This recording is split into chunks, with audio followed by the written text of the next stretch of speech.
Jy's ingeskakel op die groot ontbyt. The next interview is going to be English. So with us in studio, we've got Ilze Coetzee and Filippo Adami, the Tour de France winner of 2005. I'm joking. I'm just so obsessed with the Tour de France. Anyone from Europe, I go like, you're a cyclist. No, you're an opera singer. So we're talking La Traviata. We're very cultivated now for the next couple of minutes. Let's start with Ilze. Ilze Coetzee. Just a little bit of background. We're going to get to the opera, but just where did you grow up? I grew up in Brakpan, so I'm from there. Yeah. So, Culture out of Brakpan. Yes, Fantastic. Yeah. And then when I started studying, I moved to Pretoria. And then at school, did you start singing at school? Yeah, from like when I was a little girl, 7. Yeah. And it's weird because all girls, especially from Brakpan, wants to be a pop star. But it is like that. You know, if we look at what happened the last 20 years, and especially in the Afrikaans market, everyone just wants to be the next pop sensation. Yeah. So how did you end up singing opera? Well, I actually always did classical training. Okay. And then obviously you do school revues and stuff like that at school. And then actually when I went to university, I went straight opera. And yeah, that's where So you studied music here at Yes, at TUT. TUT. Yes. That's amazing. Yeah. The most difficult thing for you while you were studying, in terms of vocal abilities, or to sing, or was making the transition from not just like doing anything I want, and just going straight opera. Yeah. Sure. Filippo. Yeah. Where did you grow up?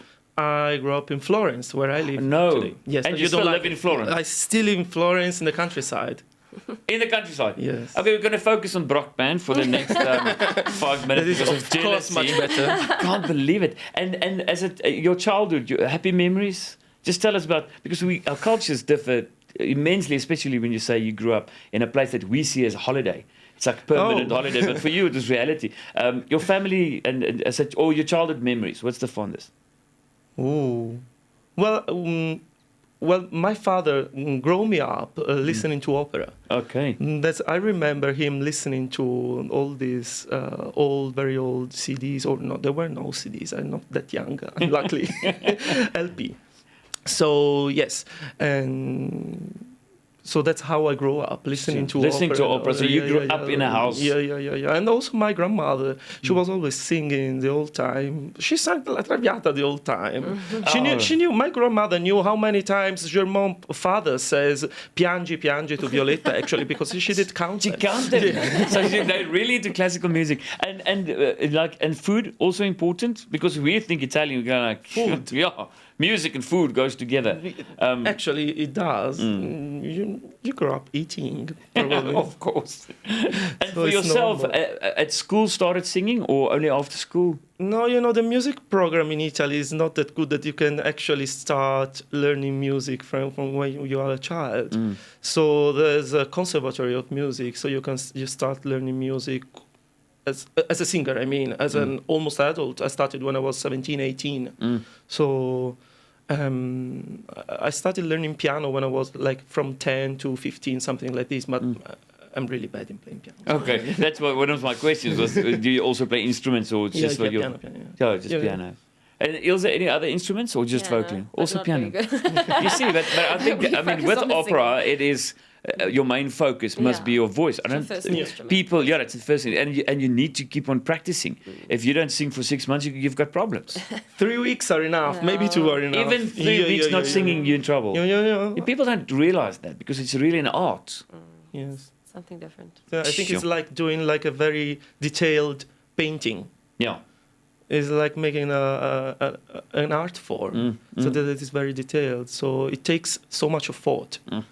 It did happen to me, also for Ilze. I think if you go on holiday for 2 weeks and you don't sing, it takes 1 month to get back at a good standard. A muscle. It's a muscle that you have to keep, and you have to exercise it the whole time. So. And with classical music, you watched, because you're doing a piece that a lot of big names has done, and it's coming from the 1800s and 1700s. We're going to talk about La Traviata a little bit later, but just stay where you are.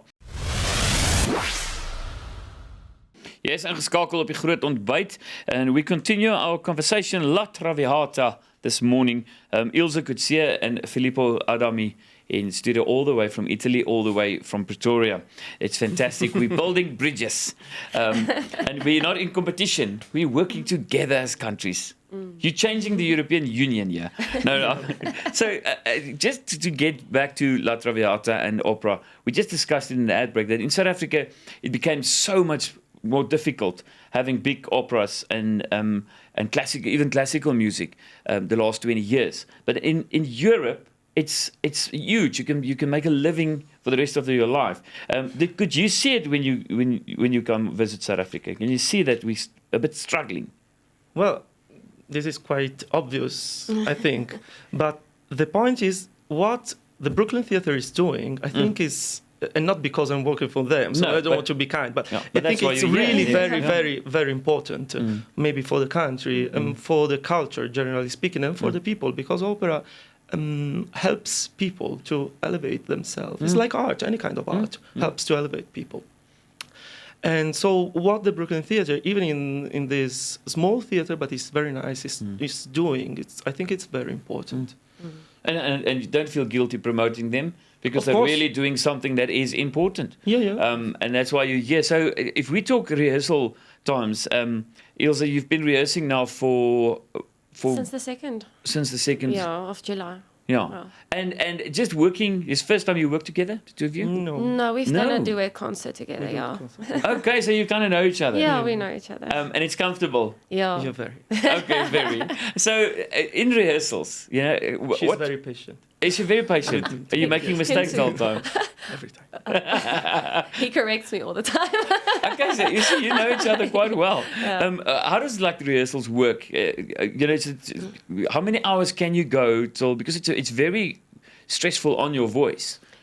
They usually try not to. Well, because everybody works in South Africa works during the day. We can't really do rehearsals throughout the day. But you won't really do more than 6 hours each day. But at the moment, we're only doing 3. But on Saturdays and Sundays, you might do 6 hours. But yeah, it's strenuous on the voice. And how many times have you done La Traviata before? A few. So you've done a few. So you're comfortable in the role and with the language and everything in the music. Well, with the language, yes. Yeah, of course. That comes natural. Yes. And to you? This is my first time. It's your first time? Yeah, it's my first time doing Traviata. Were you scared in your preparation? Is it? With the aria, because it's so well known, I think that's my biggest worry. But he's making it very easy for me. So that helps. Yeah. And just for people that's only listening to pop music, just give us a little bit of background about La Traviata. What's the story about? Well, basically, it's about a courtesan, and it takes place in Paris. And this courtesan gets TB. And he falls in love with her. And then it's a whole tragic story about how she is not allowed to be with him because she's a courtesan. It's not good for his family name. And then she dies at the end. Okay. It's tragic. It's like Romeo and Juliet in Italian. No, not really. Yeah, well, they don't kill each other.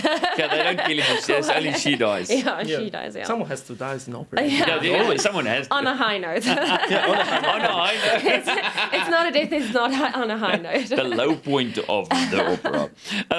The most difficult thing or part of this opera, let's say for you, well, Filippo. Sometimes it depends on how you perform stuffs. So what we are trying to do here is to give a very clear lecture of the score. So we are trying to really do what is written on the score, and not to make like a very traditional stuff. So every part is difficult because there are so many details that we are trying to pay attention to. So it's really tricky. Even a simple phrase becomes a bit more complicated. We do it more complicated because we like to do difficult things. Yeah, but it's good. You have to challenge yourself. It's challenging. And exactly, and also because we are doing a very nice stage, not in a traditional way. You will not see someone standing and holding the hand like this, or with a handkerchief, It's a very traditional way. We are trying to do it, even if sometimes it's in traditional clothes, traditional dresses, but we are trying to give something modern. So the interaction between the characters is always fresh and real. It's not something affected or like fake. Yes. Choreographed. So when we love each other for real. Yeah. For real. So you twisted it a little bit and made it a little bit different than just a normal one. Yes. So that's. Yeah, let's say that. It sounds exciting. And when does it start at Brooklyn Theatre? Next week, Wednesday. I think the date is the 26th. Yeah. Yeah. And do you think you'll take it to other places, like Cape Town on a later stage, or There's is money. it for? If there's money, come It's a on, big problem. people with the money out there. I mean, it's time to start again, bring opera back, and just grow it. I think it's very important. Ilze, do you have dreams going to Europe? I did. I did.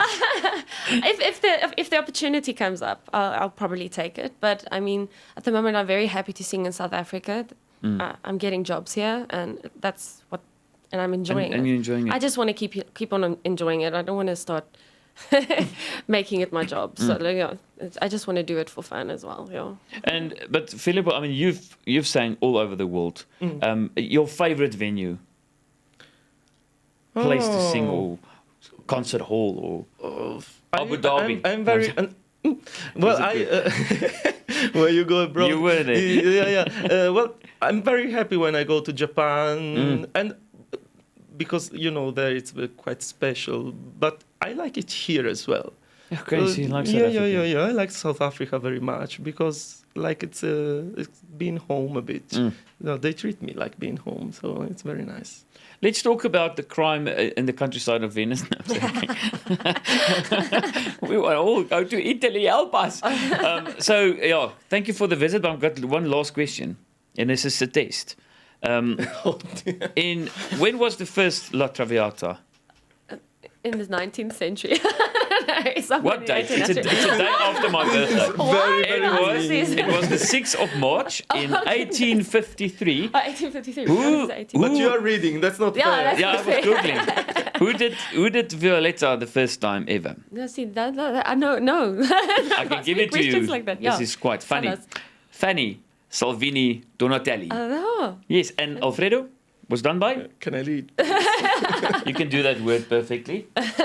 Lodovico Graziani. Lodovico Graziani. Of course. I've got it. Ek sou gesê Ludovico Graziani. It's close enough. Thank you so much. Thank you. Thanks to you. Yeah, and we'll motivate people to go support you. Yeah. Okay, see you at the theatre. At the theatre. There you go. Are you coming? So mooi aantrek, I'm coming. With a suit.